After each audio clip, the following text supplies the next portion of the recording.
Assalamualaikum. Oke, Salam. kita mulai. Salam, Pak. Bismillahirrahmanirrahim. Ya, Assalamualaikum warahmatullahi wabarakatuh. Waalaikumsalam. Waalaikumsalam. Selamat siang Bapak-Bapak yang terhormat. Selamat siang Bapak Ibu sedulur Ombudsman di Facebook Ombudsman Republik Indonesia Perwakilan Provinsi Banten. Hari ini senang sekali rasanya saya Eni Nur Aini bisa hadir kembali di tengah-tengah Bapak Ibu sekalian dan tentunya dalam kegiatan dialog interaktif bersama Ombudsman RI Perwakilan Provinsi Banten. Dan hari ini sangat spesial karena hari ini kami menghadirkan para narasumber yang luar biasa yang rela memberikan waktunya kepada kami untuk menjadi narasumber. Langsung saja saya sapa satu persatu. Yang pertama ada Bapak Dedi Irsan, Kepala Ombudsman Republik Indonesia Perwakilan Provinsi Banten. Selamat siang, Pak. Siang, ini. Ya, selamat siang. Ya. Dan yang kedua ada Bapak Profesor Dr. Haji Fatah Sulaiman STMT, Rektor Universitas Sultan Ageng Tirtayasa. Selamat siang Bapak. Ya, selamat siang, Bu. Ya, mudah-mudahan hari ini sehat ya Pak ya. Alhamdulillah masih sehat. Alhamdulillah sehat ya. Ya, kemudian ada Rektor Universitas Bina Bangsa, Bapak Dr. Haji Furtusan Ali Yusuf, SE Eskom MM. Selamat siang Pak Rektor. Ya, selamat siang. Assalamualaikum warahmatullahi wabarakatuh. Waalaikumsalam warahmatullahi wabarakatuh. Mudah-mudahan hari ini pun sehat ya Pak ya. Alhamdulillah sehat. Ya, baik. Baik, yang kemudian satu lagi yaitu Rektor UIN Sultan Maulana Hasanuddin Banten, Profesor Dr. Haji Fauzul Iman MA. Selamat siang Bapak. Ya, selamat siang. Ya, sehat ya Pak ya hari ini. Alhamdulillah sehat. Ya, alhamdulillahirrabbilalamin. Baik, terima kasih. Saya sudah menyapa para narasumber yang luar biasa dan kali ini pun buat Bapak Ibu sekalian yang mungkin sedang menyaksikan live streaming kami, jika ada pertanyaan kepada Bapak-Bapak yang terhormat ini, silakan tulis di kolom komentar. Nanti saya akan pilih dan akan saya bacakan dan dijawab oleh para narasumber. Baik ya, Pak? Baik, silakan. Ya, baik. Terima kasih, Bapak. Ya, Bapak Ibu yang terhormat, kali ini dialog interaktif kita mengambil tema yaitu perguruan tinggi di tengah pandemi COVID-19. Dan hari ini ada beberapa pertanyaan yang sudah saya siapkan, Pak, kaitannya terkait pelaksanaan kebijakan nih, Pak, di kampus. Mungkin yang pertama di Untirta dulu nih, Pak. Bisa dijelaskan, Pak, kebijakan apa saja yang ditetapkan oleh kampus nih, Pak, dalam upaya pencegahan COVID-19 di kampus, Pak? Ya, baik. Terima kasih. Assalamualaikum warahmatullahi wabarakatuh. Waalaikumsalam warahmatullahi wabarakatuh. Yang saya hormati Kepala Perwakilan Ombudsman Provinsi Banten, Pak Dedi, Rektor Universitas Islam Negeri Sultan Maulana Hasanuddin, Profesor Dr. Haji Fauzul Iman, Rektor Universitas Bina Bangsa Pak Dr. Haji Furtusan Ali Yusuf, dan mungkin beberapa yang pemirsa ya hadir. Pertama, atas nama institusi saya menyampaikan terima kasih atas undangan webinar hari ini, sekaligus juga ingin menyampaikan sharing pengalaman bagaimana tata kelola perguruan tinggi, skenarionya menghadapi wabah ujian COVID-19. Sebetulnya kami sudah menyiapkan 10 slide nih, Bu. Banyak sekali. Ya, Pak. Ini basisnya pakai slide atau ngomong aja ini? Ya, saya bebas, Pak. Terserah host nih, ikutin aja. Ya, dipersilakan, Pak. Oh, baik, terima kasih. Ini saya share slide-nya. Ini sekaligus juga tukar-menukar informasi lah bagi baik seluruh narasumber maupun nanti para penggiat pengelola perguruan tinggi, baik perguruan tinggi negeri maupun swasta, yang bisa jadi saling memberikan informasinya. Ini sekilas ya, saya beri judul memang kebijakan operasional Untirta dalam pelaksanaan tindak perguruan tinggi di era pandemi COVID-19. Ini pengenalan kampus kami. Kami punya value jawara, jujur, adil, wibawa, amanah, religius, akuntabel. Dengan visi dan misi terwujudnya Untirta sebagai integrated, smart, dan green university yang unggul berkarakter, berdaya saing di kawasan ASEAN tahun 2030. Beberapa misi yang relevan tentu saja untuk capaian visi kami, ini saya tayangkan. Tentu poin yang ketiga yang mendukung visi di samping aktivitas tridharma yang reguler, yaitu meningkatkan daya dukung tata kelola perguruan tinggi sebagai implementasi dari integrated, smart, dan green university. Ini beberapa tujuan yang terkait, yang ini memang harus kita laksanakan dalam kondisi apapun, termasuk dalam kondisi menghadapi wabah COVID-19. Terkait dengan greennya menghasilkan sistem monitoring dan evaluasi tata kelola yang berkelanjutan. Jadi ini harus punya endurance, daya tahan menghadapi wabah ujian COVID-19. Ini value-nya, jawara tadi, jujur, adil, wibawa, amanah, religius, akuntabel, yang saya komunikasikan sampai lapisan terkecil sivitas akademika untuk menjadi landasan bergerak dalam pelaksanaan tridharma perguruan tinggi. Ini yang kita bangun, sehingga tetap semangat, baik dalam kondisi normal, tidak normal dalam kondisi COVID, maupun era new normal. Ini yang saya sampaikan. Nah, inilah beberapa yang kami lakukan, kami merasakan langsung, saya kira seluruh perguruan tinggi menghadapi langsung beberapa hal yang kami canangkan di kebijakan di era COVID-19. Yang pertama, di era COVID ini tentu kita mengikuti perkembangan baik skala nasional maupun dunia, termasuk mereview dan mengikuti apa yang menjadi kebijakan pemerintah pusat, karena kami sebagai perguruan tinggi negeri ya. Jadi langkah awal misalkan untuk upaya pencegahan, kami melakukan koordinasi di unsur terkecil, menyiapkan surat edaran khusus untuk pengamanan di kampus kami, yaitu mencegah tugas-tugas dinas keluar negeri sementara dihentikan. Oh iya. Apa di daerah yang pandemik dan sebagainya. Ini lagi dialog. Kemudian implementasi dari pencegahan dinas keluar negeri, maka bagi yang sudah terlanjur berada di luar negeri, staf maupun dosen, maka ikuti protokol. Jadi ikut misalkan isolasi mandiri selama baru pulang dari kegiatan kunjungan luar negeri, dan itu kita atur di kebijakan dengan surat edaran rektor. Surat edaran ya Pak ya? Ya, termasuk kita lakukan refocusing baik anggaran maupun juga program untuk penyesuaian. Misalkan kita yang dulu tidak mengalokasikan secara spesifik terkait dengan penyediaan perangkat kesehatan, maka kita siapkan di seluruh gedung itu paket-paket standar perangkat kesehatan kita adakan sesuai dengan instruksi protokol kesehatan, mulai dari hand sanitizer, sabun, wastafel portable, dan sebagainya. Itu kita lakukan, termasuk untuk menghindari kita siapkan kebijakan penggiliran jam kerja. Jadi kita lakukan work from home dengan sistem yang kita buat, sistem absensinya dengan berbasis IT. Jadi kita bisa kontrol setiap 2 jam dengan fingerprint menggunakan smartphone. Kemudian bisa kita pantau posisi lokasinya di mana yang bersangkutan pada saat absen. Itu kesiapan. Kemudian layanan pembelajaran dari konvensional di ruang kelas, kita buat surat edaran lanjutan, yaitu kita menyesuaikan dengan instruksi pemerintah untuk upaya masif pencegahan COVID-19, yaitu dengan pembelajaran daring. Oke. Pembelajaran daring.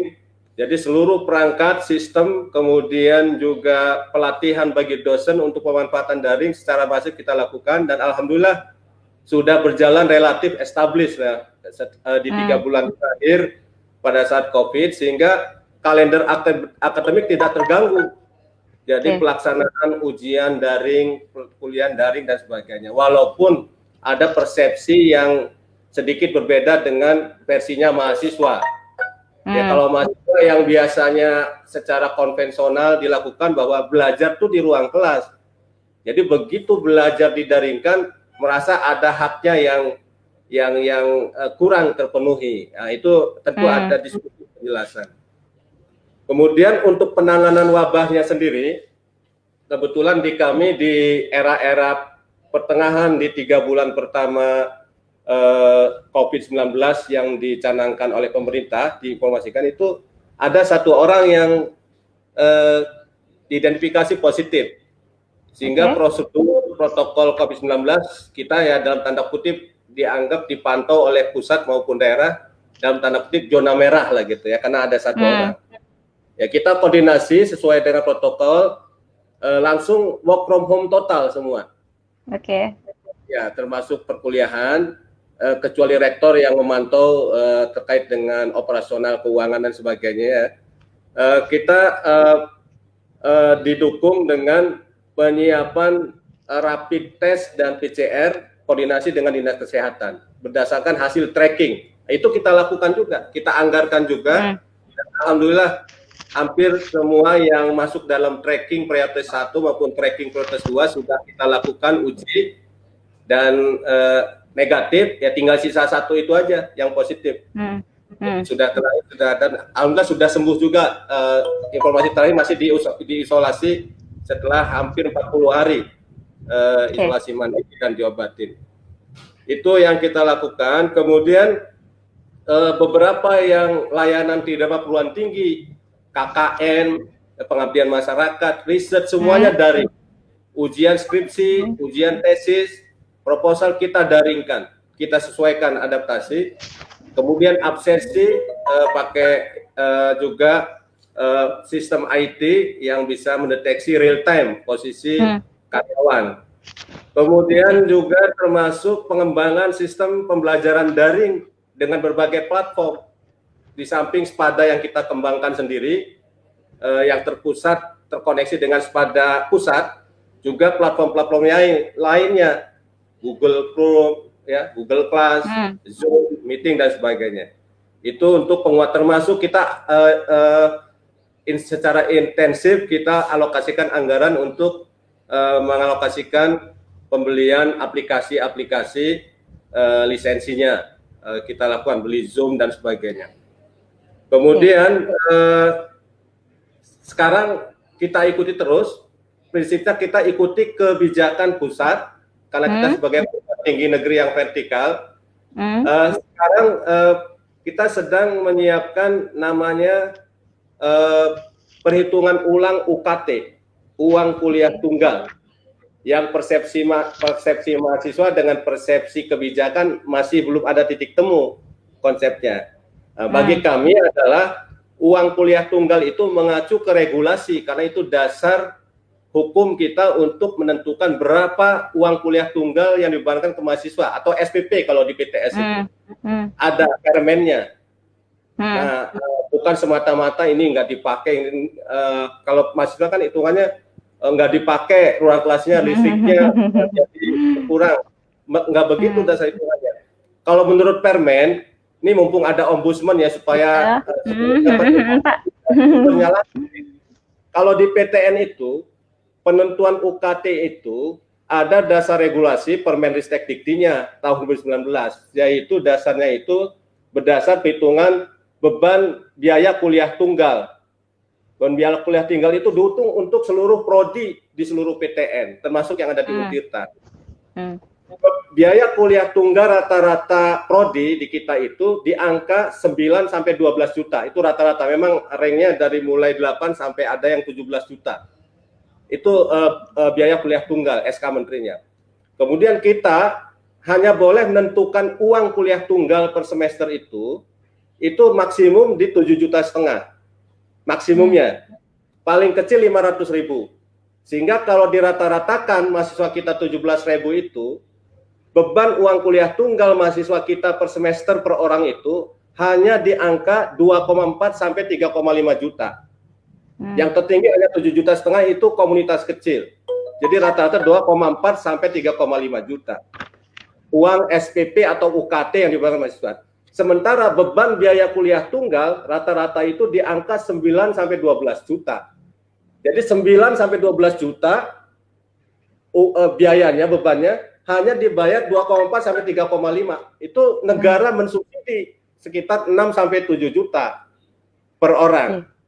Itu sebetulnya. Ya ini yang belum dipahami oleh mahasiswa, sehingga kalau di kami di PTN itu kalau 14 semester tidak lulus wajib drop out karena mengganggu kas negara, wajib drop out. Tapi kalau misalkan kita tidak mendrop out, kita kena audit, baik audit kinerja maupun etik keuangan. Itu kira-kira gambaran. Namun demikian, untuk menghadapi era new normal, kita keluarkan surat edaran rektor terkait dengan permohonan kalau ada misalkan terdampak COVID-19.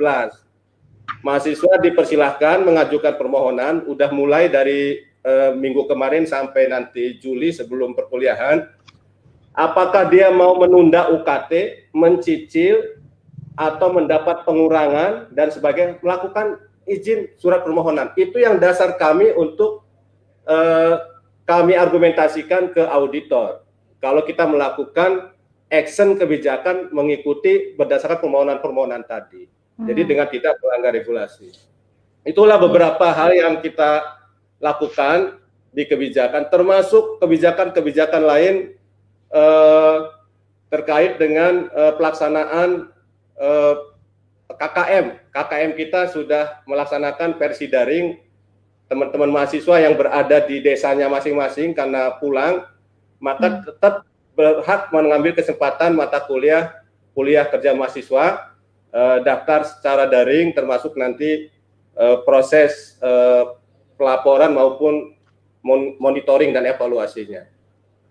Ini ada slide terakhir terkait dengan kebijakan akademik, sudah daring, dan ini dipantau oleh pusat. Ini ada gambar kurva ini, bahwa peak kita tertinggi secara nasional, pemanfaatan sistem pembelajaran daringnya.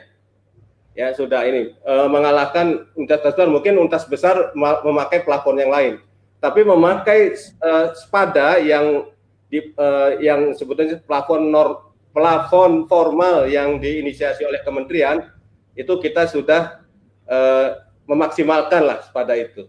Ini juga kita sambil evaluasi. Siap.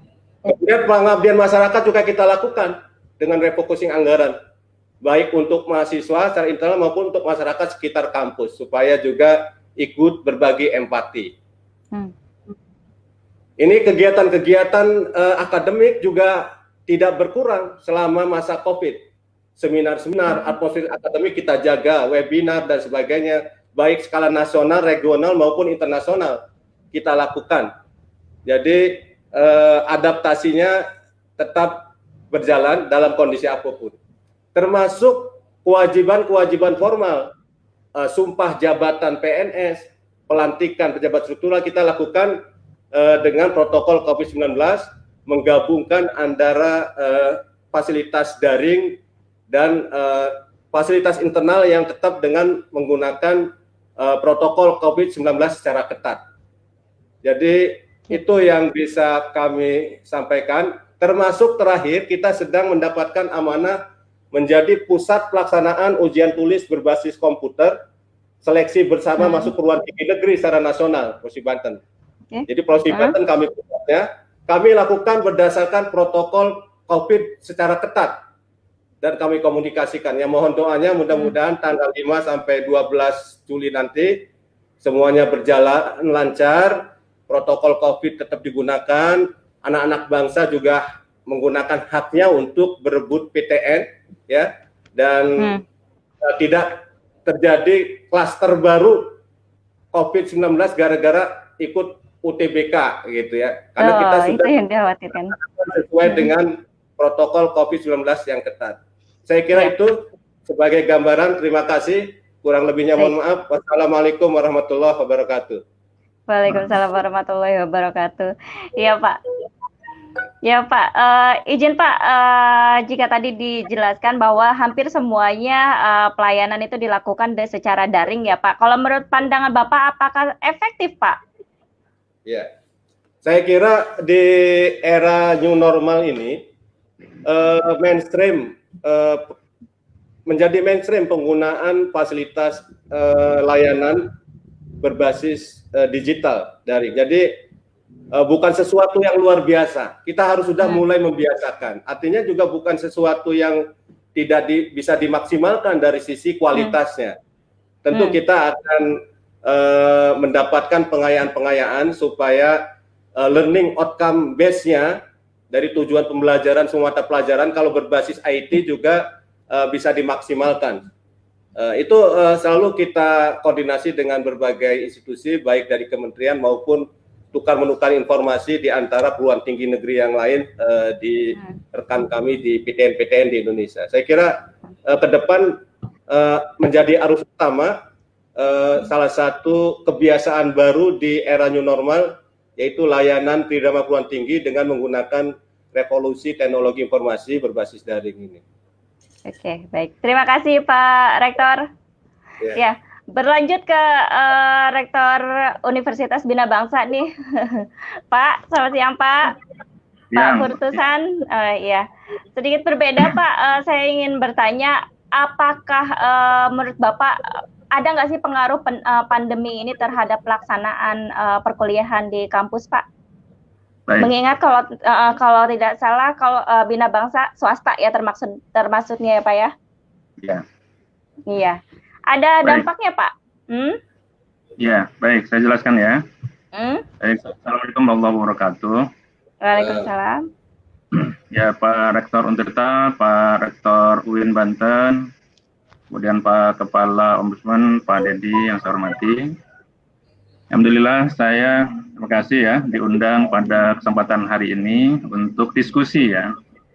Ini lebih kepada diskusi perguruan tinggi tengah pandemi COVID-19.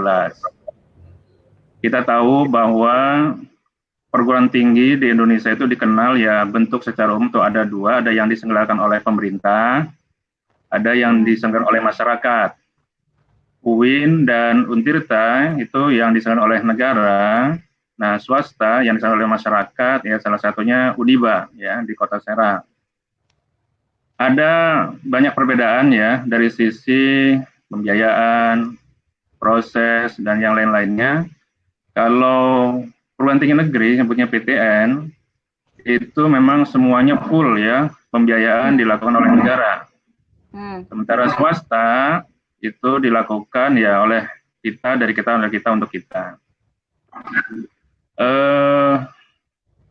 Sampai hari ini ya, kita belum mendapatkan pelayanan maksimal atau bantuan maksimal dari pemerintah provinsi pada pemerintah pusat terkait masalah kebijakan tentang perguruan tinggi.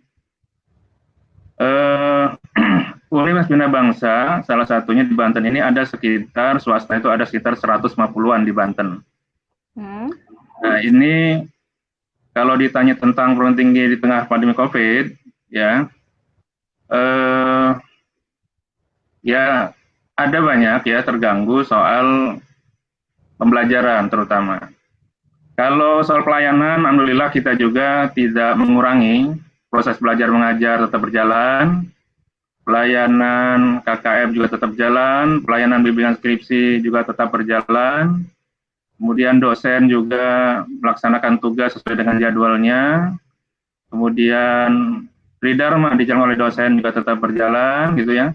Cuma bentuk belajarnya saja yang kita rubah, yang biasanya tatap muka, sekarang belajarnya jarak jauh, atau yang disebut dengan daring. Nah, di awal-awal ketika kita ada wabah ini bulan Maret ya, sekitar bulan Maret, kita semuanya memang agak gugup, tidak siap ya, bagaimana pembelajaran daring ini. Karena sesungguhnya belajar daring ini adalah kalau perguruan tinggi yang statusnya belum akreditasinya A, semua Indonesia itu adalah masih dilarang, belum ada regulasinya. Tetapi dengan adanya wabah ini, semuanya malah didorong untuk belajar daring. Nah, ini persis kasusnya ketika muncul yang namanya Gojek ya. alat transportasi. Alat transportasi itu awalnya tidak pernah diatur dalam undang-undang lalu lintasnya bahwa motor itu bukan alat transportasi.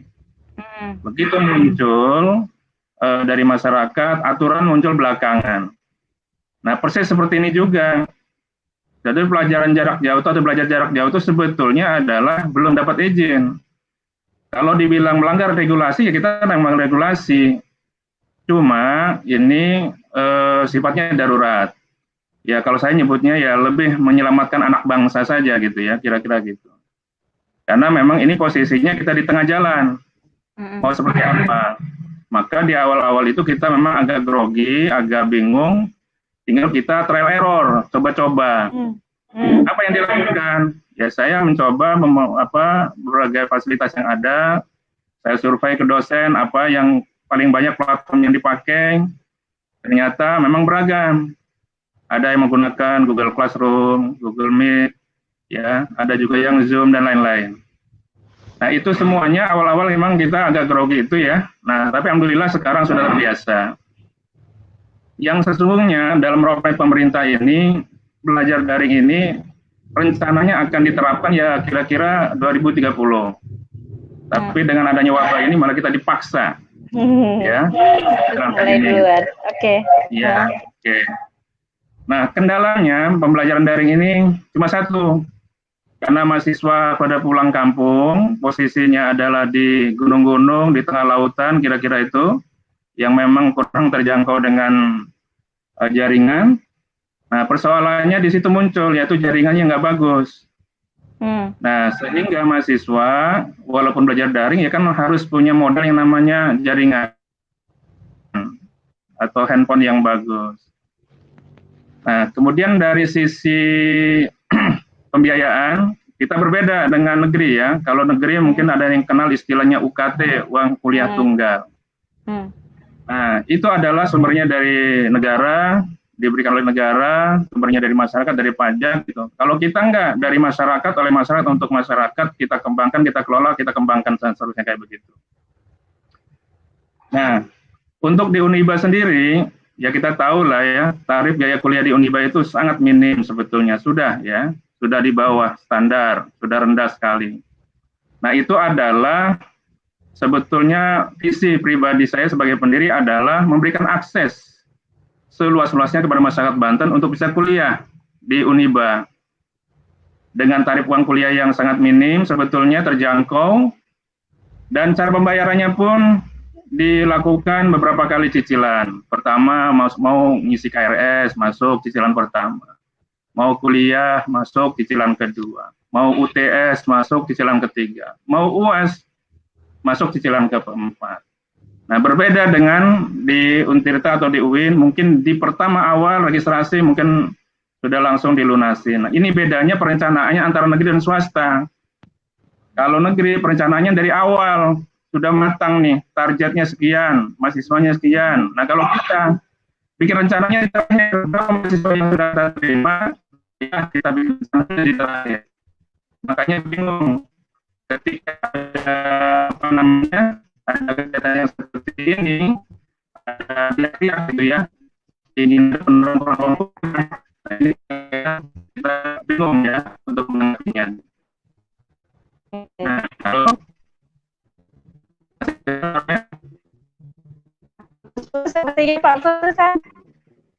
halo? Iya, oke, bisa nyapa lagi. Baik ya, dilanjut ya.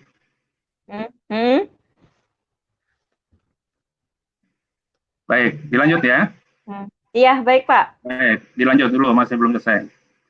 Nah, tetapi walaupun kita perguruan tinggi swasta, alhamdulillah kita juga memberikan sedikit perhatian penuh ya kepada masyarakat, kepada mahasiswa yang sedang belajar. Mahasiswa yang sedang belajar di kita itu kurang lebih yang aktif sekitar 8 ribuan. Maka saya mengambil kebijakan ya untuk mensubsidi, memberikan bantuan kepada mahasiswa berupa pembelian kuota. Ya, pembelian kuota untuk 1 semester yang kemarin berjalan itu 1 orang diberikan bantuan subsidi sekitar 100.000 untuk 1 semester. Nah, kalau misalnya dari 5.000 aja yang aktif mahasiswa, Uniba sudah membantu pembelian kuota itu sekitar 500 juta.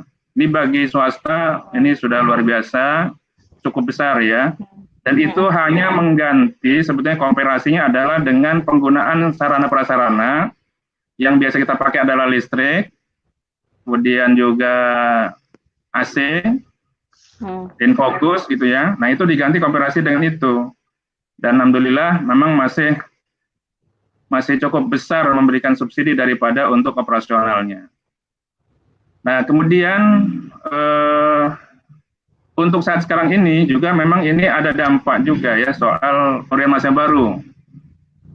Nah ini terasa juga sudah ya, biasanya di bulan Juni begini Uniba biasanya sudah cukup banyak ya yang mendaftar, tapi hari ini sampai hari ini yang mendaftar masa barunya agak terganggu rupanya. Jadi di angka 1000 aja kita masih empot-empot kata orang Serang begitu ya, masih gitu. Nah ini bukan hanya Uniba saja, saya sudah koordinasi sama kawan-kawan pengelola PTS yang ada di Banten, ini terganggu. Ya, apa mungkin karena di Untirta belum melaksanakan UTBK barangkali Prof. Fatwa ya gitu. Nah biasanya memang kita dapat limpahan begitu setelah Untirta, UIN umumkan, baru swasta biasanya juga gitu ya. Tapi saya agak khawatir ini, karena di bulan Juni ini kita belum bergerak naik nih mahasiswa barunya, kira-kira begitu. Ya mudah-mudahan Untirta juga menerimanya sesuai dengan kuotanya, kemudian UIN juga menerima dengan kuotanya gitu, sehingga yang sisanya tidak diterima itu bisa terbagi secara merata di perguruan tinggi swasta yang ada di Banten. Nah, jadi di tengah COVID ini Uniba sudah ya berbuat ya untuk menyelamatkan anak-anak supaya tuntas, minimalnya selesai dulu sampai semester ini gitu. Nah, baru kita bicara kebijakan semester berikutnya. Nah, alhamdulillah saya juga sudah memberikan keputusan menambah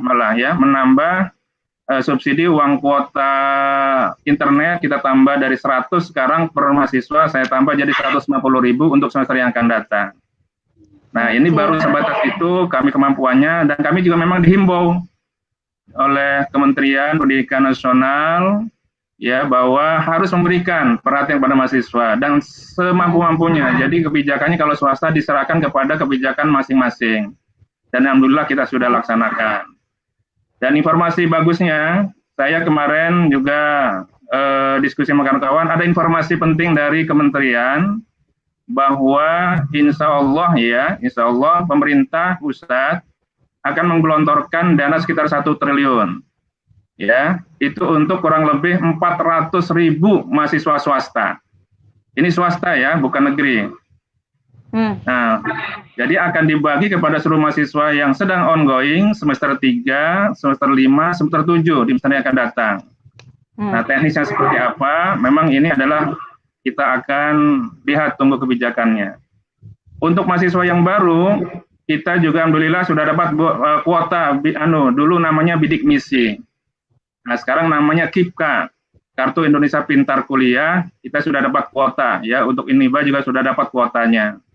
Jadi untuk masyarakat yang memang secara ekonomi terganggu atau misalnya terdampak gitu ya, nggak usah malu-malu daftar ya, segera dari sekarang melalui online daftarnya juga. Ada di Banten, ada Untirta, ada UIN, atau juga masuk ke Binang ya. Sekarang ini adalah tidak swasta.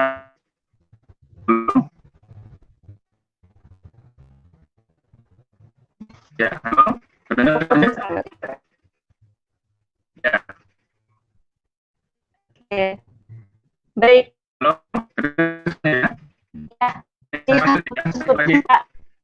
Jadi sekarang prinsipnya perguruan tinggi itu sebetulnya tidak mengenal istilah PTN dan PTS sebetulnya, perguruan tinggi negeri dan perguruan tinggi swasta.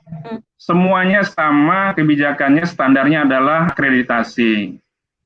Jadi kalau kita berbicara akreditasi itu sebetulnya tidak mengenal negeri dan swasta, cuma memang penyelenggaranya yang berbeda. Yang satu adalah pemerintah, yang satu adalah masyarakat. Itu aja. Nah, bedanya lagi kalau negeri, buka aja seminggu yang daftar sudah puluhan ribu barangkali ya, Prof. Fatwa ya. atau Prof. Fauzul ya. Tapi kalau swasta, kalau nggak door to door, agak susah cari mahasiswanya, gitu kira-kira.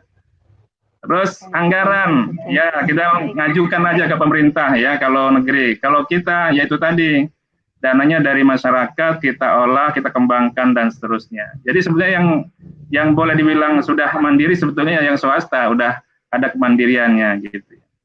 Tapi saya bangga ya, bangga di Banten ini ada barometer pendidikan tinggi yaitu Untirta dan UIN, bangga sekali. Ya, makanya lebih didorong kepada program-program yang paskanya sama doktornya atau S2 dan magister dan doktornya. Jangan lagi lah ngambil yang sifatnya diploma, ya itu mah udah ranahnya swasta aja, berikan aja Prof gitu. Ya, gitu. Atau yang S1 nggak usah diperbanyak lagi, biarkan itu adalah teman-teman swasta yang akan menggarap. Tapi yang menurut saya, karena ini adalah sudah menjadi kebanggaan masyarakat Banten, untuk Untirta dan UIN lebih didorong kepada magister dan doktor, ya supaya kecepatan akselerasi di Provinsi Banten itu lebih maju lagi untuk pendidikannya. Insya Allah APK-nya di Banten akan lebih meningkat ya daripada yang sekarang gitu kira-kira. Nah, saya lebih senang diskusi, ya silakan kalau ada pertanyaan yang lain ya. Nah, untuk itu sementara cukup sekian. Terima kasih. Wassalamualaikum warahmatullahi wabarakatuh.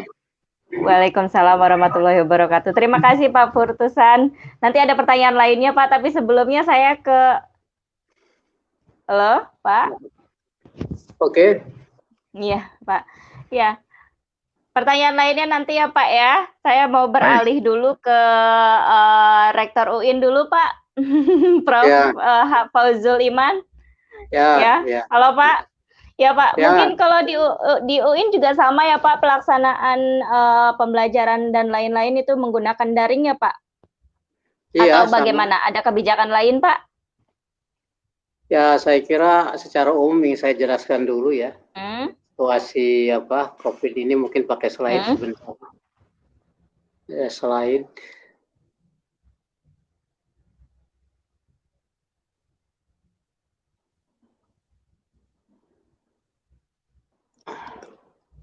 Ya Pak? Ya lagi. Gimana Pak? Lagi slide nih. Oke. Udah kelihatan ya? Belum muncul sih Pak, tapi bisa sambil dijelaskan Pak. Udah muncul ya? Belum juga Pak. Belum. Nah, sudah Pak. Oke, baik. Sudah. Bisa dijelaskan Pak. Ya, saya kira ini semua situasi di lingkungan perguruan tinggi saya kira hampir sama lah menghadapi COVID ini, karena itu memang kita tidak boleh larut ya berlama-lama dengan musibah ini. Perlu juga kita upaya-upaya untuk bagaimana menuju new normal ya, sehingga pelayanan itu ya sekurang-kurangnya sedikit efektif lah. Saya kira itu. Kemudian next ya. Jadi kita tahu bahwa new normal itu kan tidak mungkin ya selamanya dilakukan pembatasan melalui PSBB. Roda akademik harus tetap berjalan. Saya kira itu prinsipnya ya. Karena new normal adalah perubahan perilaku untuk tetap menjalankan aktivitas normal, namun tentu harus ada kaidah-kaidah protokol kesehatan. Saya kira itu ya prinsipnya. Terus kehidupan kita sudah pasti ingin berubah ya untuk mengatasi risiko wabah ini. Tentu keniscayaan itulah yang oleh banyak orang disebut sebagai new normal atau tatanan kehidupan baru. Ini perlu diperjuangkan ya, apapun risikonya ya, sepanjang kita memang mempunyai itikat baik dan complying ya dengan the protocol of health, kira-kira begitu. Karena coronavirus itu sudah menjadi alamiah saya kira, dan terus sejarahnya begitu primordial ya, selalu terjadi. Tahun 2002 pernah juga terjadi ya penyakit virus ini, apa yang disebut dengan severe acute ya respiratory syndrome atau SARS. Kemudian virus SARS, COVID, mortalitas ya, the mortality ya, persen. Kemudian tahun 2012 juga penyakit Middle East, ya, respiratory syndrome atau MERS virus, MERS ya, COVID, kemudian mortalitas 10%. Saya kira ini sudah apa namanya alamiah ya. Nah di Banten sendiri kita lihat ranking keberapa itu, urutan ke-9 ya. Jakarta lebih besar, kan? Disusul dengan Jawa Timur, Sulawesi Selatan ya. Kemudian paling terakhir itu Maluku Utara. Nah kita urutan keberapa itu? Ke-9. Artinya bagaimanapun juga ya masih tetap jalur apa hijau tidak begitu apa signifikan apabila kita melakukan penormalan yang sangat apa total gitu ya. Karena itu kita perlu ada pendasaran ya untuk mengantisipasinya ya. Ada hadis seperti Nabi SAW bersabda, at-ta'una ayatul rizq Allah azza wa jalla binasan manibalih ya. Fa idza sami'tum bi falatahul alaihi wa idza waqabadin wa antum bi falatafirrum ya. Saya kira ini kita mesti harus berupaya untuk menghindar apabila apa ya seperti social distancing kan, atau juga apa social distancing, social apa ya, kemudian juga fisiologinya harus kita jaga ya, jarak kan, jaga fisik. Saya kira itu upaya-upaya. Nah, upaya inilah sesungguhnya juga saya kira apa namanya tumbuh di berbagai dunia pendidikan ini. Ya, termasuk tidak hanya perguruan tinggi tapi juga sekolah, ya madrasah, pesantren. Jadi semua mengalami hal seperti itu. Bahkan tidak hanya di negara-negara kita, tapi juga seluruh dunia hampir mengalami musibah seperti ini ya.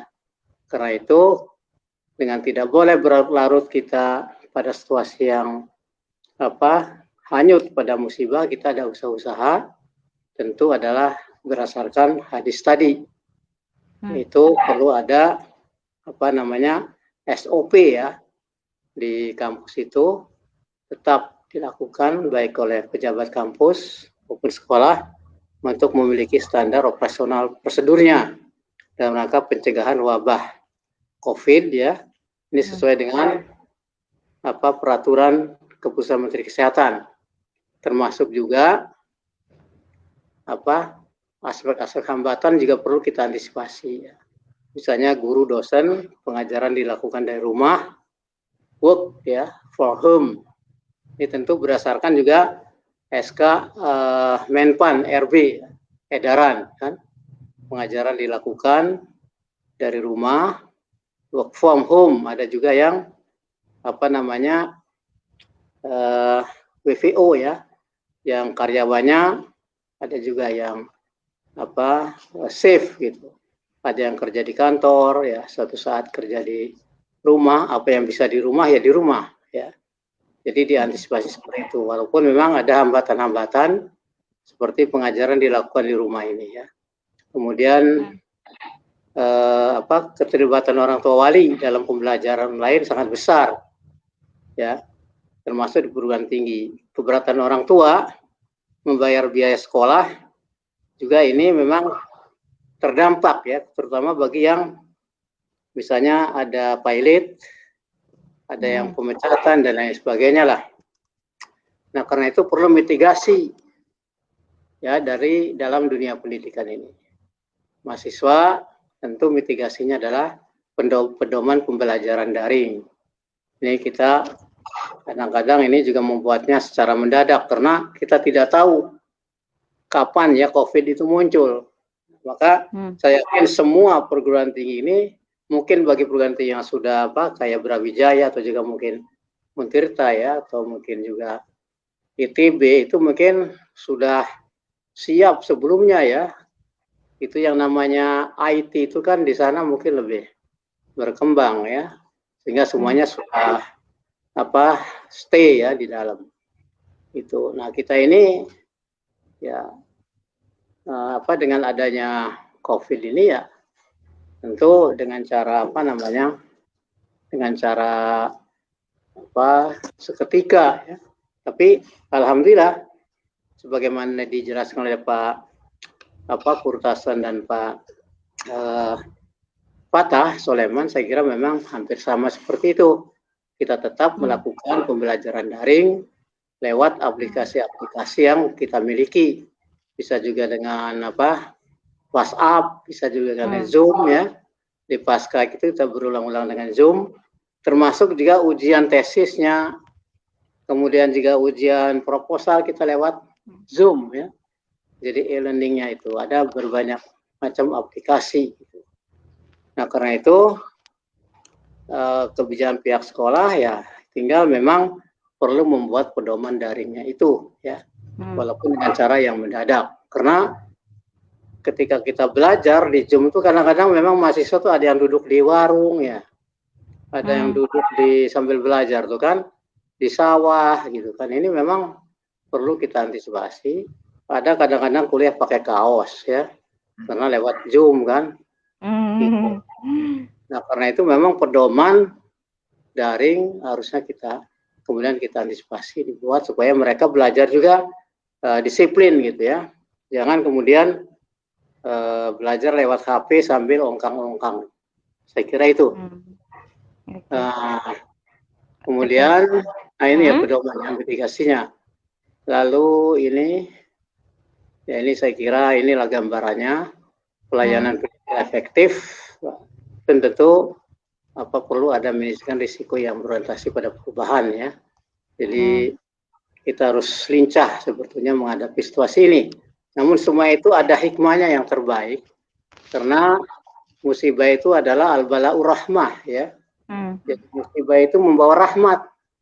Ya, sehingga rektor pun yang tidak pernah katakanlah seperti saya ini mungkin waktu sebelum Covid tahu aplikasi itu hanya aplikasi WA, sekarang sudah tahu kan. Macam-macam, Zoom aja banyak macamnya ya. Termasuk sekarang ini macamnya berbeda lagi nih ya. Jadi itulah hikmahnya luar biasa. Saya kira ini merupakan satu kelola ya.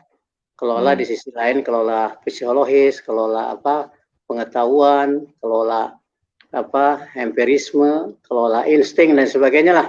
Luar biasa, itulah rahmatnya ya. Nah, sehingga ketika kemarin itu kita menghadapi tuntutan mahasiswa, tetap harus diberikan kepada mereka itu sesuatu kebijakan yang empatik ya. Karena apapun itu adalah risiko yang kita hadapi. Kita beri arahan kepada mahasiswa itu bahwa ini situasi yang memang terjadi kepada siapapun ya, bahkan di dunia kan gitu.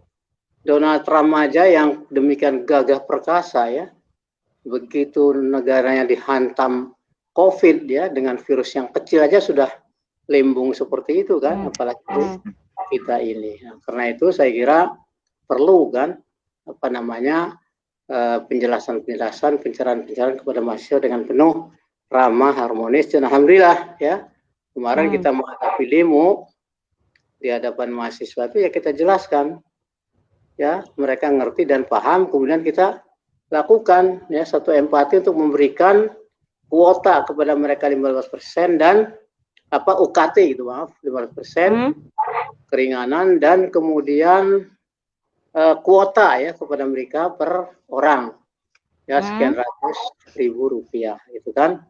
Jadi alhamdulillah selesai, dan ada foto-fotonya mana itu ya. Ya. Nah, nanti kita perlihatkan foto-fotonya ya, Bang. Iya, baik Pak. Oke, nah, ini berarti ada kebijakannya ya Pak ya untuk UKT tersebut ya Pak? Ada seperti itu, jadi ada pemberian kuota ya untuk belajar mereka dan juga pengurangan UKT. Ya kalau Prof Fatah tadi adalah aturannya Kemendikbud, kalau kami Kemenag. Jadi keputusan Menteri Agama KMA nomor 515 itu ya memang diserahkan nilai jumlahnya kepada kita, tapi persyaratannya itu tetap dari KMA. Misalnya syaratnya pilot kan, atau syaratnya meninggal gitu, atau syaratnya terdampak COVID dalam hal tertentu.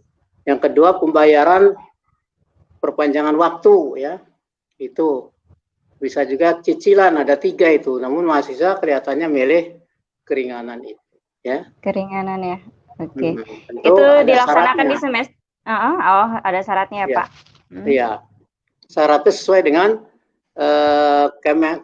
Kementerian Keputusan Menteri Agama, KMA, ya. Kalau Pak Nadiem, Pak Makarim kemarin itu memutuskan 50% itu pengaruhnya juga kepada mahasiswa UIN itu, ya. Sampai demonya juga kemarin, wah sangat kuat gara-gara ada Pak Nadiem Makarim itu. Gitu ya, ini sangat berpengaruh juga. Ya, padahal itu kita ya seperti fakultasan itu. Ya, yang swasta memang ya kita juga ada swastanya gitu. UKT-nya itu tuh ya. Yang negerinya kan rupiah murni. Misalnya remunerasi gitu kan, kayak begitu ya. Terus kemudian untuk proyek-proyek tertentu memang rupiah murni ya. Seperti SBSN itu, kalau Pavata itu IDB dan sebagainya ya, bantuan luar negeri. Nah, kalau kita ini yang BLO ya, Pavata juga mungkin sama, token itu kan dibayar oleh BLO gitu kan. Yang tidak BLO itu dibayar oleh rupiah murni. Nah, jadi kita juga sama, ada kelemahan-kelemahannya ketika mahasiswa menuntut. Nah, ya kita semua yang dari BNPB itu kan untuk juga operasional dan untuk juga gaji PNS, non PNS, dan juga untuk token ya para pejabat-pejabat kabag, kabiro dan sebagainya. Sehingga tentu berbeda dengan yang tidak BLU. Sama juga seperti itu, kelemahan-kelebihannya masing-masing dimiliki gitu ya. Saya yakin. Ya. Nah, kemudian ya udah ini, tapi gambar-gambar Pak Eko coba. Ada foto-foto ya, kita juga punya satgas ya untuk mengatasi para mahasiswa yang misalnya terdampak COVID karena tidak bisa pulang. Itu dari iuran para dosen ya, iuran para karyawan yang memang mereka ikhlas untuk menyumbang ya, mengkontribusi semampunya. Sehingga kita berikan juga kepada mereka yang sakit misalnya. Ada juga mereka yang kemarin terdampak ya, ada dosen yang terkena hanya menolong OTG ya. Kemudian dia kena, kemudian kita bantu juga ya untuk alhamdulillah kita telepon Pak Gubernur juga, akhirnya ditaruh di kelas VIP begitu cepat, dan sekarang alhamdulillah sudah di swab dan sudah negatif, sudah pulang. Itu dosen, salah seorang dosen ya. Itulah karena kita punya satgas, jadi kita juga efektif untuk melakukan komunikasi ya, baik di tingkat internal maupun juga di tingkat dengan Pak Gubernur, Wali Kota dan sebagainya, karena kita punya satgas itu. Nah inilah satgasnya ini ya. Satgasnya. Kemudian kemarin demo mana nih? Sudah damai ini ya. Perlu juga nih saya jelaskan sini. Nah, nanti Pak Rektor Untirta mana demonya ini? Ada nggak? Oke. Ya. Baik, terima kasih penjelasannya Pak Fauzul Iman. Oke. Terima kasih. Ya, beralih. Terima kasih Pak. Beralih ke Pak Kepala Perwakilan nih Pak. Pak Dedi, izin Pak. Ya. Ya. Ya. Rada sedikit itu sih Pak.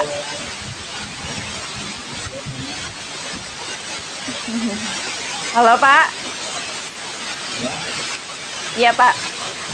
Dari perspektif pelayanan publik nih Pak, dari apa yang tadi disampaikan atau dijelaskan oleh para rektor nih Pak, menurut Bapak apakah sudah efektif atau ada pandangan lain Pak terhadap kebijakan-kebijakan yang telah ditentukan oleh kampus-kampus tersebut Pak? Baik, terima kasih. Ini rektor ya. Suaranya itu sih Pak, sedikit terganggu. Halo. Terganggu. Ya. Halo. Ya, terima kasih. Ya Pak. Terima kasih Pak Rektor Win, Pak Rektor Bima, Pak Rektor Universitas, Pak Rektor Deman, dan Pak Rektor Bangsa, Pak Rektor Kesehatan Komunikasi dan Terima kasih. Ini suaranya tidak kedengar. Iya Pak, suaranya sedikit. Noise. Halo. Berisik, suaranya tidak terdengar, ada noise-nya. Mungkin tidak usah pakai headset Pak. Halo, dengar? Halo. Iya, halo Pak. Dengar ya?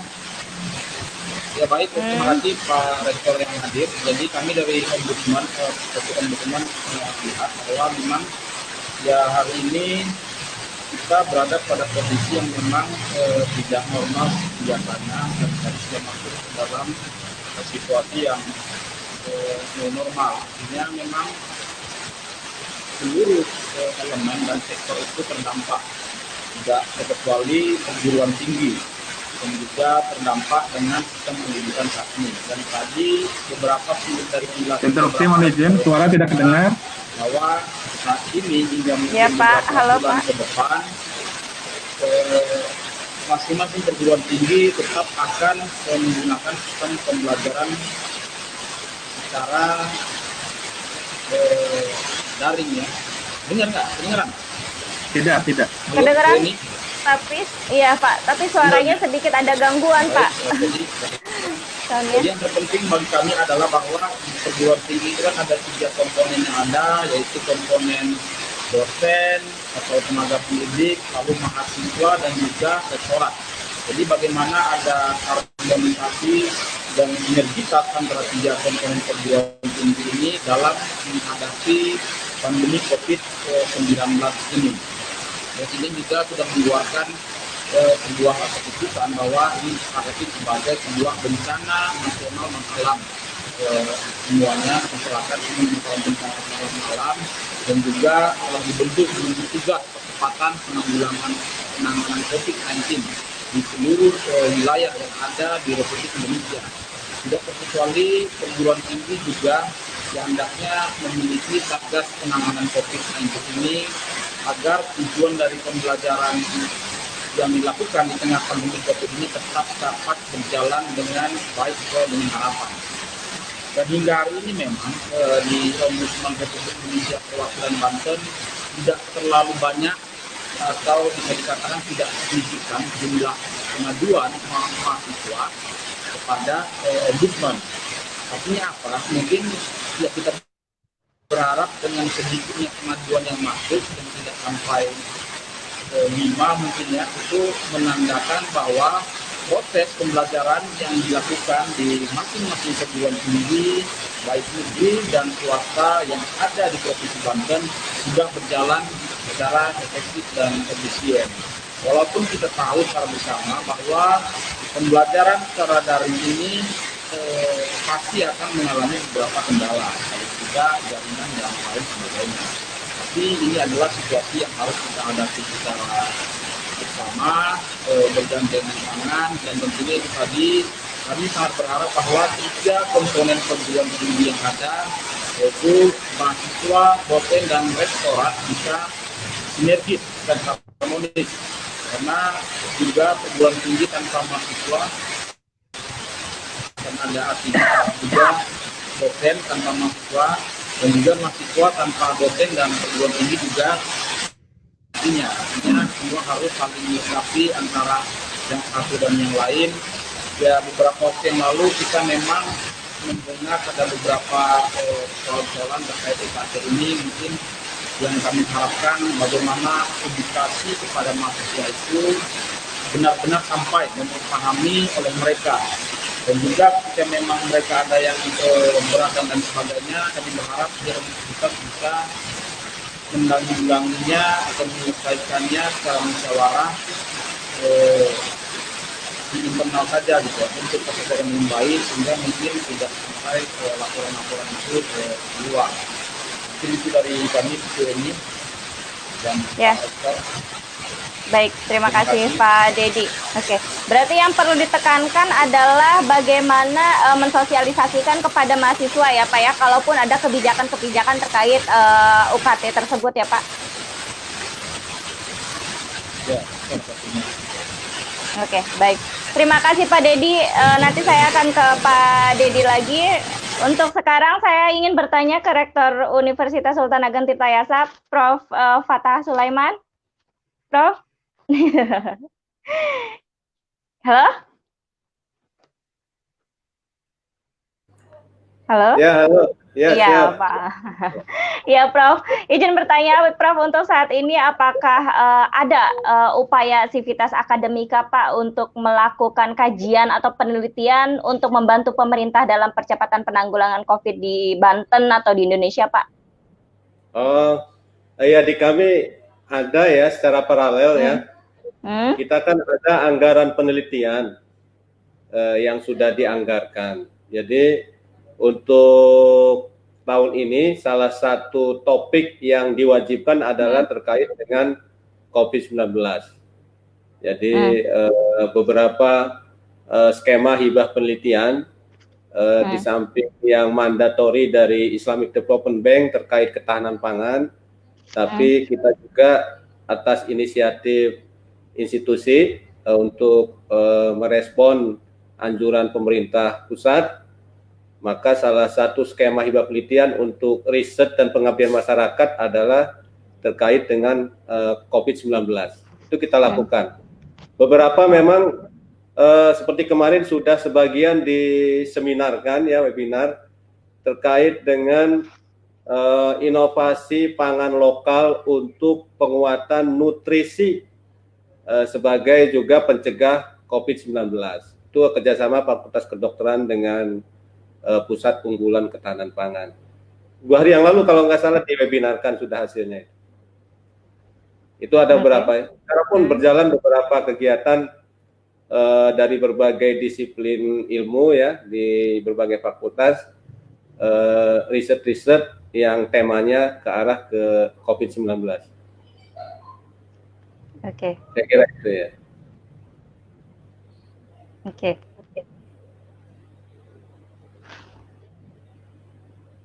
Sudah cukup ya? Masih ada yang belum jelas? Oke, sudah Pak. Berarti sudah ada ya Pak ya? Ada ya. Oke, baik Pak. Pak, izin khususnya di Untirta nih Pak, di Facebook Ombudsman, di komentar kami, kolom komentar. Ya. Halo? Ya, halo. Di kolom komentar kami, masih banyak sekali mahasiswa yang membahas UKT nih Pak.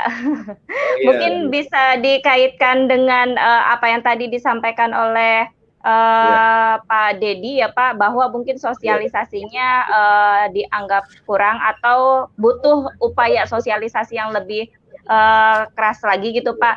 Mungkin sekalian bisa dijelaskan Pak, sebenarnya mekanismenya seperti apa untuk kebijakan-kebijakan UKT tersebut? Oh iya.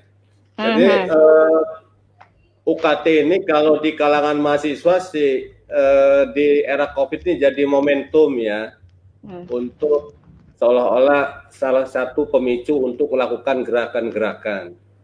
Jadi arus utama isunya UKT itu secara nasional. Nah, kalau di Untirta sendiri tentu saja hampir semua PTN itu penentuan UKT itu ada dasar hukumnya. Jadi dasar hukumnya itu Permenristek Dikti 2019. Sebelum kemarin Pak Menteri Dikbud RI Pak Nadiem Makarim mengeluarkan tentang review UKT nomor 25 tahun 2020. Jadi besaran tadi udah saya jelaskan tadi di paparan, sebetulnya dasar penentuan UKT per semester itu adalah Permen, peraturan menteri yang sudah merumuskan biaya kuliah tunggal untuk seluruh program studi di seluruh perguruan tinggi negeri. Nah, universitas atau PTN merumuskan uang kuliah tunggalnya mengacu ke BKT itu. Tadi udah saya jelaskan, kalau BKT kita itu hampir semua prodi itu rata-rata di angka 9 sampai 12 juta. Biaya kuliah tunggal per orang per semester. Cuma kita boleh membebankan uang kuliah tunggal itu ke mahasiswa maksimum 7,5 juta, minimum 500, ada grade 1 sampai 7 namanya. Kalau dirata-ratakan itu 17.000 mahasiswa kita yang aktif itu hanya terbebani rata-rata 2,4 sampai 3,5 juta. Jadi ada gap jauh, subsidi pemerintah itu sekitar 6 sampai 7 juta. Jadi sebetulnya kita disubsidi oleh pemerintah per orang per semester itu, makanya kita harus ada regulasi wajib drop out. Kalau tidak lulus 14 semester keluar. Nggak boleh. Kalau saya terus bina, rugi negara. Makanya saya yang kena audit, pengelola perguruan tinggi. Itu. Jadi regulasi itu yang sebetulnya secara kaku di perguruan tinggi negeri berlaku. Nah, momentum COVID-19 ini menjadi pemicu, ya mungkin sebagian kecil sebetulnya UKT ya. Walaupun tetap kita dari kebijakan perguruan tinggi melakukan rasa empati. Kalau di Untita sendiri, waktu sebelum ada COVID pun kita ambil kebijakan. Bagi mahasiswa yang UKT-nya di atas grade 3, di atas 2,4 ke atas, yang di perjalanan mendadak orang tuanya meninggal, yang membiayainya meninggal, itu saya sudah keluarkan SK sendiri, institusi. Berarti dia harus turun di grade bidik misi. Yang tadinya 5 juta, drop jadi 2,4 juta. Itu bagian dari empati kita untuk para yatim, yang mendadak yatim di perjalanan. Kemudian bagi yang mahasiswa tinggal tugas akhir, itu tinggal separohnya dari UKT, kita keluarkan sendiri. Itu bagian dari perluasan akses pendidikan tinggi bagi masyarakat sebetulnya. Nah sekarang pun di era COVID-19, WR3, WR2 sudah menjelaskan, ini ada skenario kebijakan. Putaran itu sampai 5 putaran diskusi dengan para mahasiswa.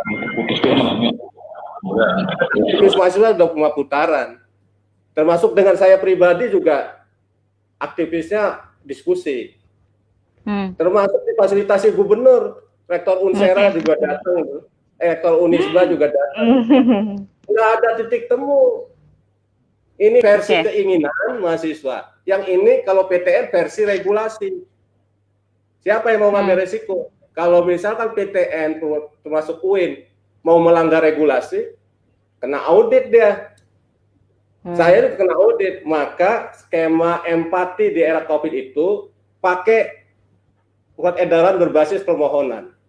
Mahasiswa dipersilakan mengajukan permohonan karena terdampak COVID-19 dan itu sudah disosialisasikan lewat langsung, lewat medsos, lewat humas, sudah. Ya tapi karena nggak ada titik temu perspektifnya ya nggak ketemu lah. Kita tetap melaksanakan sesuai dengan regulasi yang kita acu dari pemerintah sebetulnya. Jadi ketat kalau di perguruan tinggi negeri itu semuanya jadi objek audit. Nggak bisa kita hanya karena mengikuti keinginan kemudian mengambil kebijakan sendiri dengan melanggar ketentuan yang berlaku, itu nggak bisa. Saya kira itu. Oke, baik. Terima kasih Pak. Ini pertanyaan dari masyarakat lagi nih Pak, dari wartawan Eksis Banten. Izin bertanya nih Pak, dengan adanya pembelajaran secara daring atau online dari segi pembiayaan operasional, berapa persen yang bisa dihemat oleh perguruan tinggi baik kampus swasta maupun kampus negeri? Bisa dijelaskan Pak?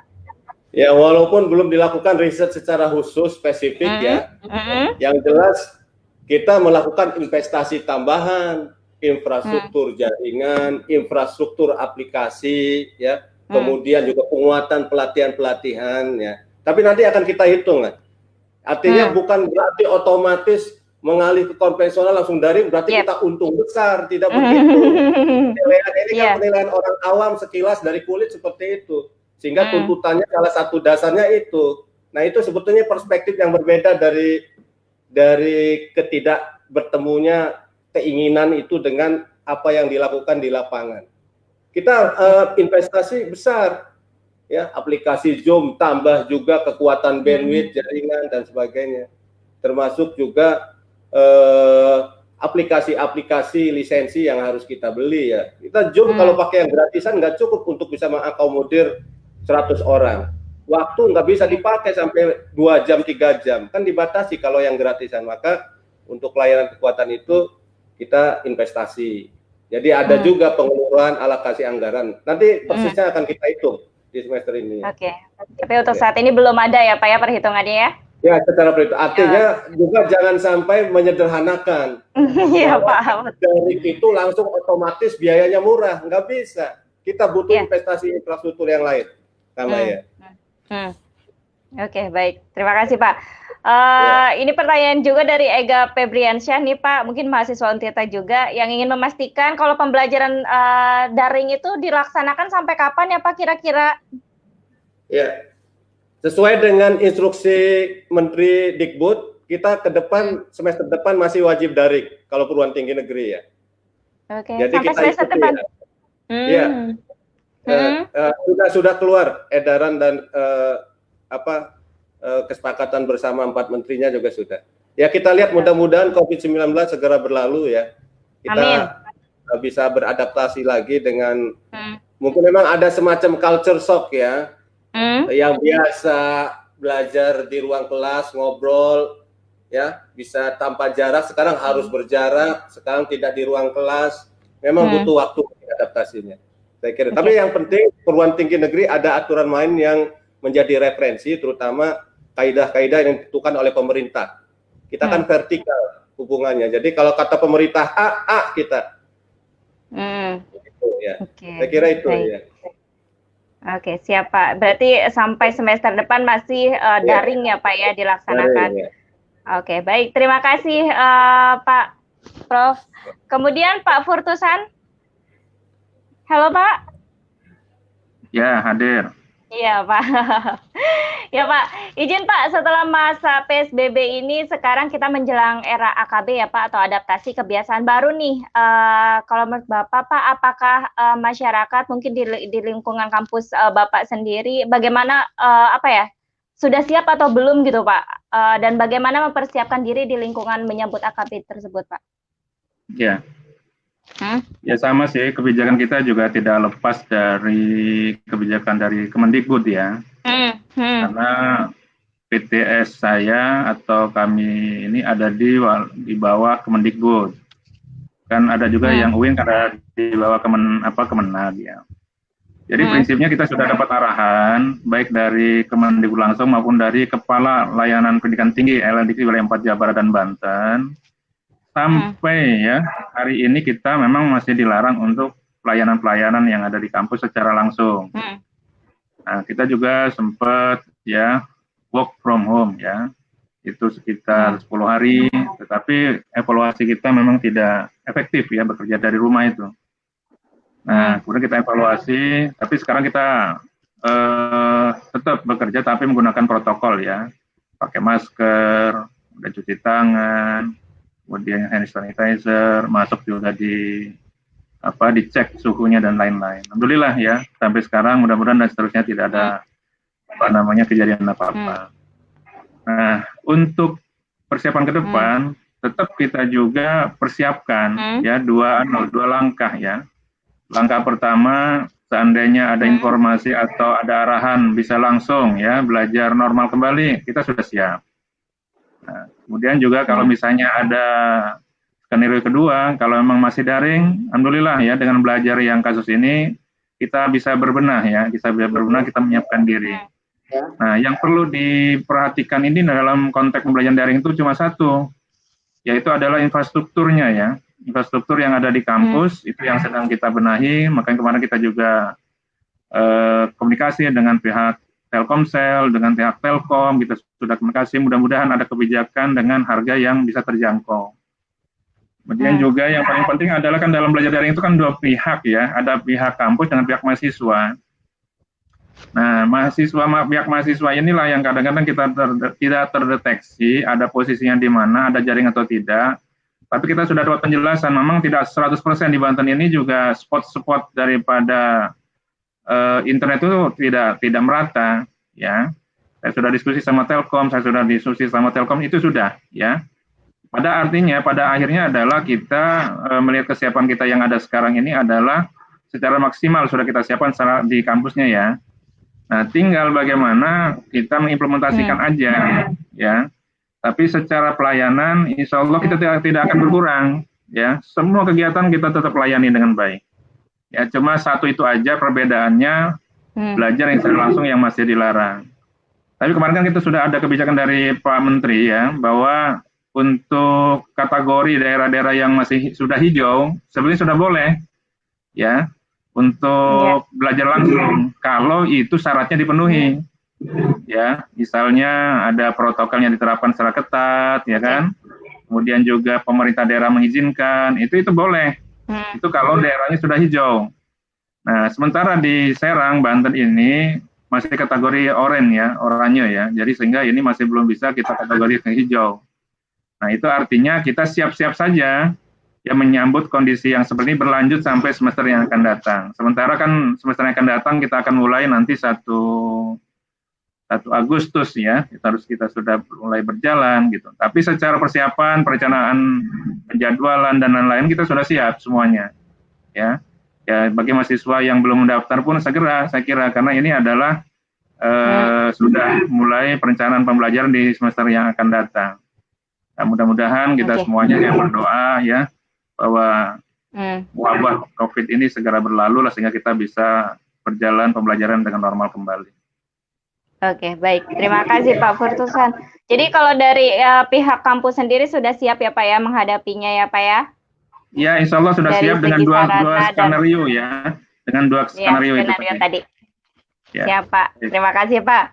Ya, kalau UIN sendiri gimana Prof. Fauzul Iman? Apakah sudah siap Pak menghadapi new normal ini Pak?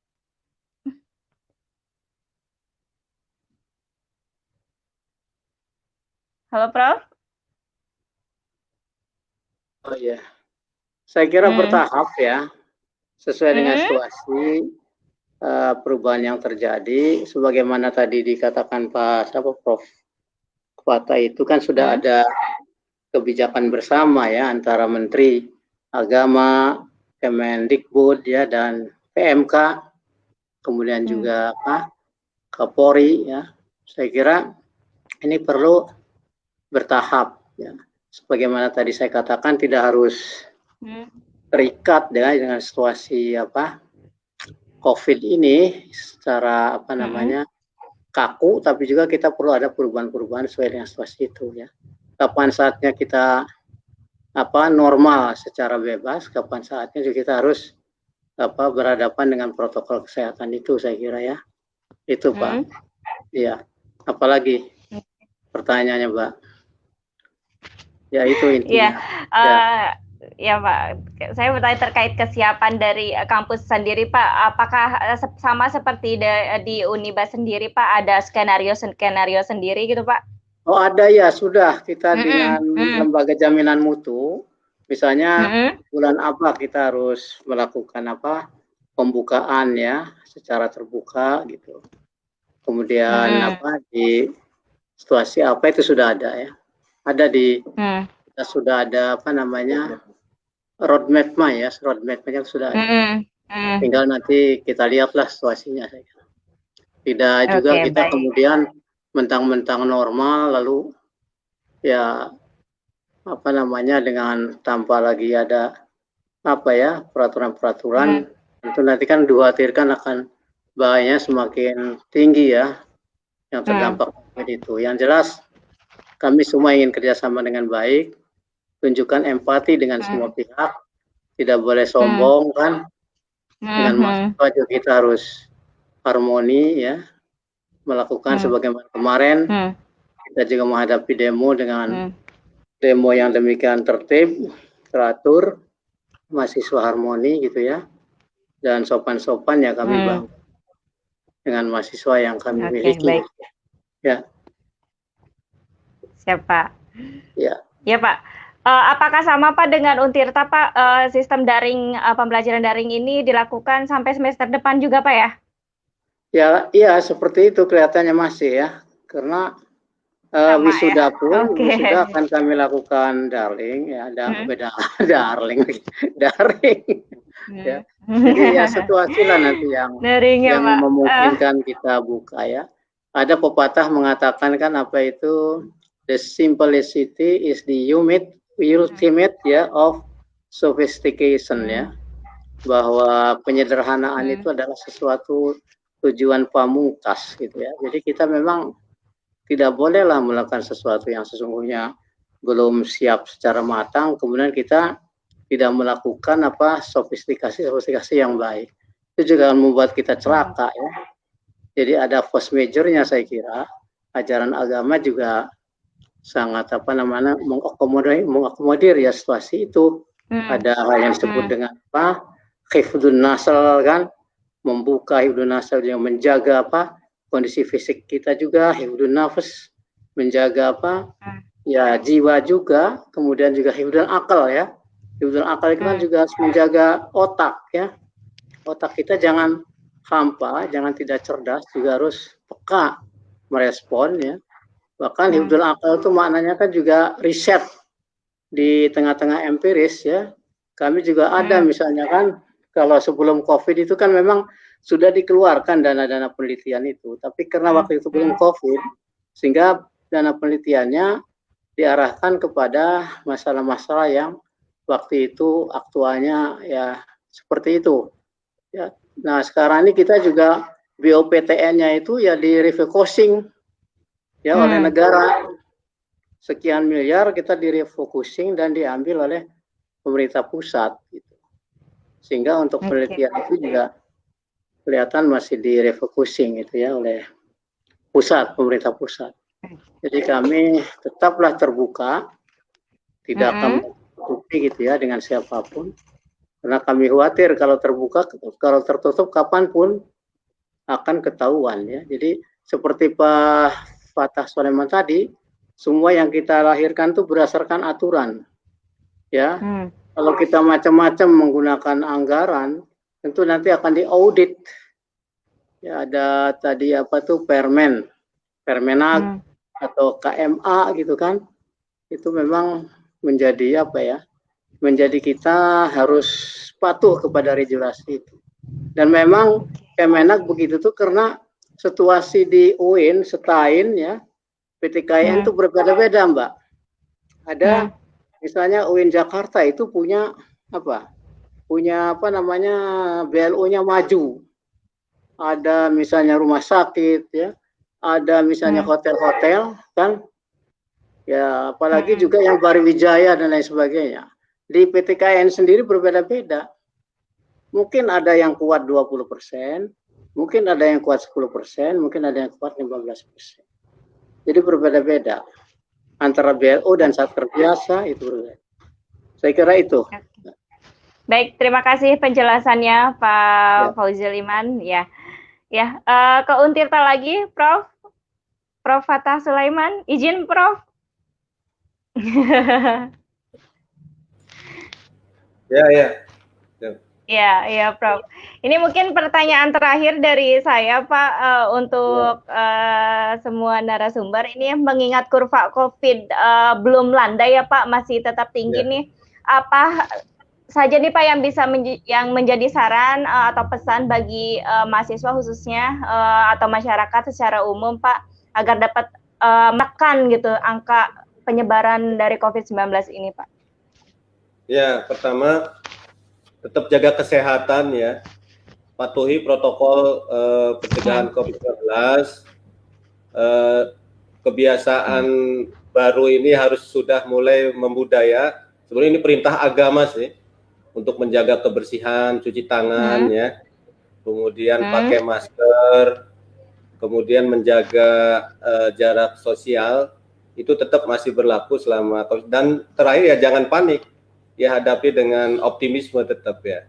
Kemudian perkuat keyakinan fondasi agama, ya rukun agamanya, iman, Islam, ihsannya.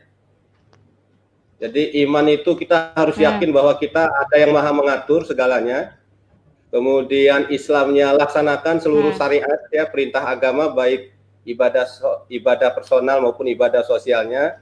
Kemudian ihsan, berlaku profesional. Jadi setiap detik helaan napas kita, langkah kita itu ada yang maha mengawasi, bukan karena takut diawasi oleh KPK. Dan itulah yang bisa menyebabkan kita bangun optimisme, kita akan bisa melalui badai ujian wabah COVID-19 dengan tetap menjadi manusia yang punya daya juang yang tinggi, dengan upaya-upaya yang bisa bermaslahat bagi masyarakat. Saya kira itu, Pak. Oke, baik. Terima kasih, Prof. Ya, dan Pak Dedi sudah ikut bergabung lagi. Izin Pak Dedi. Ya, Bu ini. Saya ingin mendengar pendapat Bapak, Pak, untuk menghadapi new normal nih, Pak, sebaiknya dari kampus seperti apa, Pak? Ya, baik. Terima kasih, Bu Eni. Mohon maaf tadi terputus sebentar, ada masalah teknis. Jadi memang untuk menghadapi new normal, kami berpikir bahwa semua perguruan tinggi sudah memiliki pedoman masing-masing, tentunya mengacu kepada peraturan-peraturan yang ada di atasnya, itu peraturan Menteri Ristek dan lain sebagainya. Dan yang terpenting adalah bagaimana pelaksanaan new normal ini tetap berjalan secara efektif dengan situasi yang ada, dengan tetap memperhatikan protokol kesehatan. Jadi kami berharap dan meminta pihak perguruan tinggi untuk tidak bosan-bosannya melakukan edukasi kepada komponen perguruan tinggi, dosen dan mahasiswa, dan juga bisa juga kepada masyarakat, karena perguruan tinggi ini kan merupakan agen perubahan untuk menyampaikan segala sesuatu yang bersifat himbauan yang positif kepada masyarakat, sehingga kita bisa menghadapi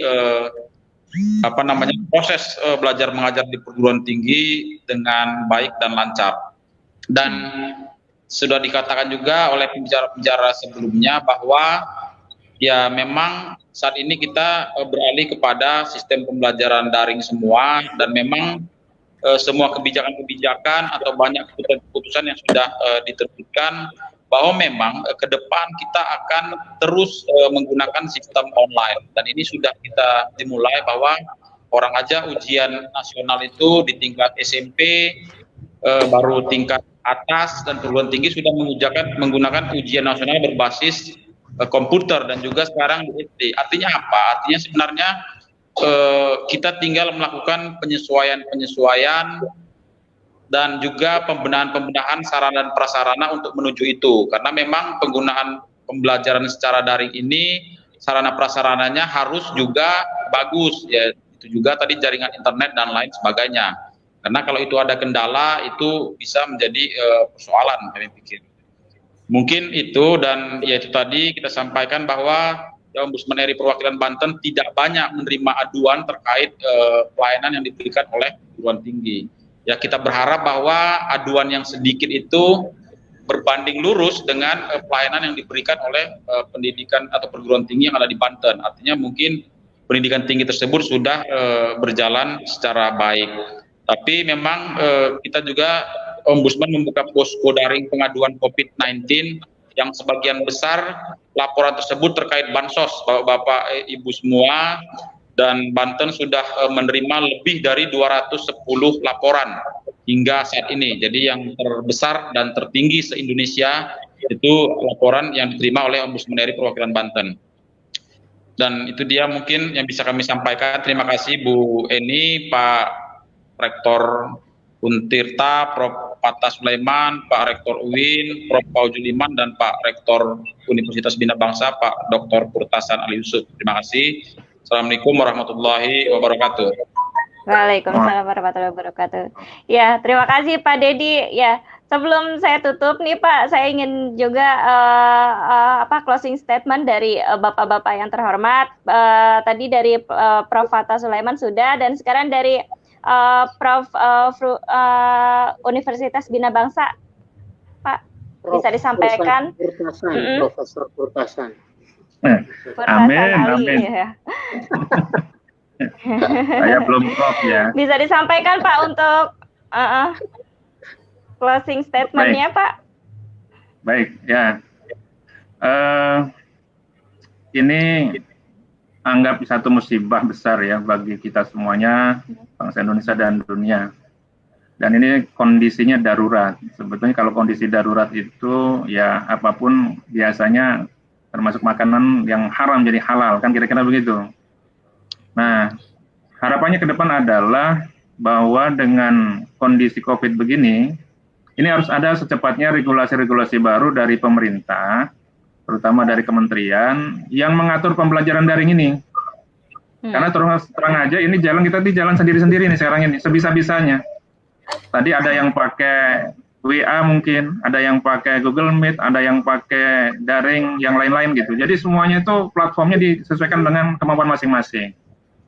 Berarti ini ada semacam pekerjaan baru, terutama adalah untuk dosen-dosen juga yang menurut saya sudah out of date ya, yang sudah sepuh-sepuh, itu nggak mungkin bicara masalah teknologi jaringan kayak begini.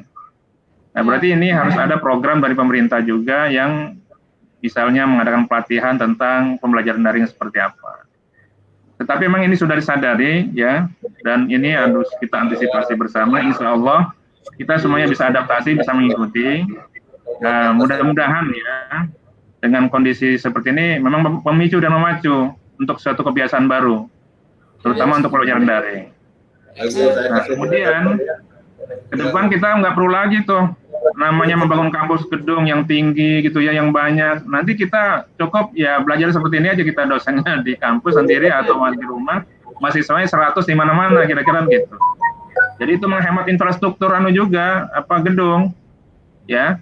Jadi nanti Prof. Atta yang di Sindang-Sari kelihatannya juga nanti mahasiswanya nggak perlu datang gitu berarti kan. Jadi ke depan tuh yang harus kita lakukan adalah seperti itu. Dan mahasiswa kita mungkin bisa tersebar dari Sabang sampai Merauke, bahkan mungkin di luar negeri.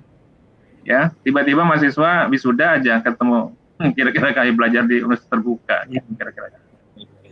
Jadi saya terima kasih ya atas kegiatan ini, positif, kelihatannya banyak juga yang merespon. Dan saya juga melihat teman-teman di kampus juga banyak merespon. Gitu. Sering-sering aja Pak Dedi untuk memonitor kegiatan ini, terutama ya kebijakan-kebijakan yang kaitannya dengan pelayanan pemerintahan terutama.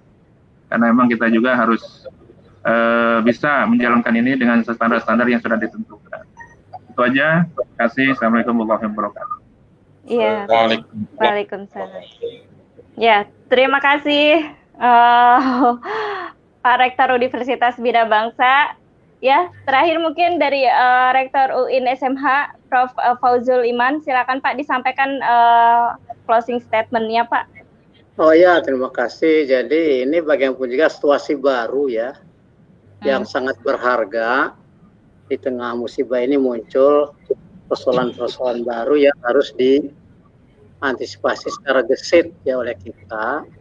Sehingga nanti pada saatnya muncul situasi baru seperti ini, kita sudah tidak psychological strict-nya akan bisa perkuat. Ya. Jadi inilah apa yang disebut dengan hikmahnya musibah itu di sini. Kita mendapatkan situasi baru, lapangan baru ya, kreativitas baru dan ilmu-ilmu baru. Namun juga jangan kemudian kita mencela bahwa sesungguhnya keterlambatan itu kemudian tidak ada hikmahnya. Ada misalnya hikmah tasawuf ya dari Al-Hikam dalam kitabnya. Al-Hikam itu mengatakan la yakun ta'khurul amadil atau janganlah keterlambatan pemberian dari Allah karena kita doa gitu ya, begitu semangatnya, tapi kemudian doa-doa itu tidak dikabulkan hari ini karena ada musibah ini. Itu janganlah membuat mujibatul ayyasika. Janganlah membuat putus asa. Pasti Allah akan memberikan di waktu lain yang Allah kehendaki, bukan yang makhluknya kehendaki, gitu kan? Tidak mungkin apa yang Allah kehendaki itu akan menjadi bahaya buat kita. Karena apa yang kita kehendaki itu kadang-kadang juga membuat bahaya kita. Karena itu kami mohon kepada semua yang terkait, apakah dosen, mahasiswa, jangan putus asa. Apa yang sekarang ini musibah, itu yang dikehendaki Allah, tentu sesuai dengan kehendak Allah. Apa yang kita kehendaki oleh hambanya, kadang-kadang juga kita menjadi musibah yang lebih besar. Karena Allah lah yang maha tahu, yang menunda dan yang akan memberikan di waktu yang lain. Saya kira itu. Terima kasih. Baik. Ya. Terima kasih Prof. Fauzul Iman. Mungkin Prof. Fathah Sulaiman ada yang ingin disampaikan lagi Pak untuk terakhir Pak? Sudah cukup? Pak Dedi ada Pak? Cukup. Cukup, baik. Terima kasih banyak atas waktunya dan informasinya, sangat bermanfaat Pak bagi kami semua dan khususnya bagi mahasiswa yang mungkin sedang menyaksikan. Ini sebenarnya masih banyak sekali pertanyaan-pertanyaan di kolom komentar ataupun di lain yang lainnya, tapi saya tidak bisa membacakan satu persatu, waktunya sudah sangat terbatas. Jadi saya harus mengakhiri di sini. Terima kasih sekali lagi untuk para narasumber, Rektor Universitas Sultan Ageng Tirtayasa, Profesor Dr. Haji Fathah Sulaiman STMT. Terima kasih, Prof. Ya, sama-sama. Terima kasih. Rektor UIN Sultan Maulana Hasanuddin, Profesor Dr. Haji Fauzul Iman MA. Terima kasih, Prof. Ya, sama-sama. Terima kasih. Terima kasih. Semoga sehat selalu. Kemudian Rektor Universitas Bina Bangsa, Dr. Haji Furtusan Ali Yusuf Eskom MM. Terima kasih. Terima kasih. Terima kasih Pak Sama-sama. Dokter. Salam Ya, semuanya. terima kasih. Ya, dan Kepala Perwakilan Ombudsman RI Perwakilan Provinsi Banten, Bapak Dedi Irsan. Terima kasih Pak atas waktunya dan informasinya. Sama-sama Bu Eni, terima kasih kepada para rektor. Ya, sama-sama. Ya, Terima mudah-mudahan kasih, Prof. Furtasan, ya. calon wali kota. Amin, amin, amin. Amin ya. Terima kasih sekali lagi. Mudah-mudahan diskusi kita kali ini bermanfaat bagi masyarakat. Sekali lagi saya ucapkan terima kasih. Mudah-mudahan kita semua dalam keadaan sehat walafiat selalu. Dan saya akhiri, wassalamualaikum warahmatullahi wabarakatuh. Waalaikumsalam warahmatullahi wabarakatuh.